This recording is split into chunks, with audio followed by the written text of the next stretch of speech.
ఇవాళ అన్నం వేరే కూర వేరే వండే టైం అయితే నాకు లేదు.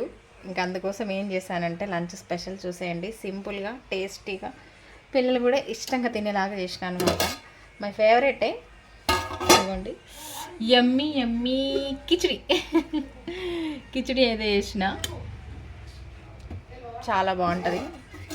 ఎక్కువ ఇట్లా తింటూనే ఉంటాం మేము అప్పుడప్పుడు, కిచిడి టమాటా రైసు. ఇందులోకి కాంబినేషన్ అయితే పెరుగు, ఇంకా అంతే. రైతా చేయలేదు, ఓన్లీ పెరిగి అనమాట.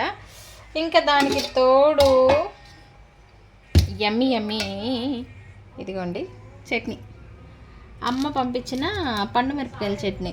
వేడి వేడి కిచిడీలో ఇలా చట్నీ వేసుకొని తింటే ఉంటుందిగా, ఏమన్నా ఉంటుందా? నిజంగా టేస్టే వేరనమాట, చాలా బాగుంటుంది. మీలో ఎంతమందికి అట్లా ఇష్టమో కామెంట్ చేయండి. కిచిడి చట్నీ, దాంట్లో కావకాయ చట్నీ అయినా బాగుంటుంది, చింతకాయ చట్నీ అయినా బాగుంటుంది, ఇంకా వేరే టమాటా చట్నీ అయినా బాగుంటుంది. ప్రజెంట్ అయితే పండు మిరపకాయల చట్నీ. ఇది రోజు మా లంచ్ స్పెషల్ అయితే.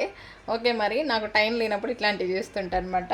Okay friends, bye. మరి మీరేం స్పెషల్ చేసుకున్నారు, మీరేం తిన్నారు కామెంట్ చేయండి. వీడియో నచ్చితే లైక్ చేయండి. Bye bye.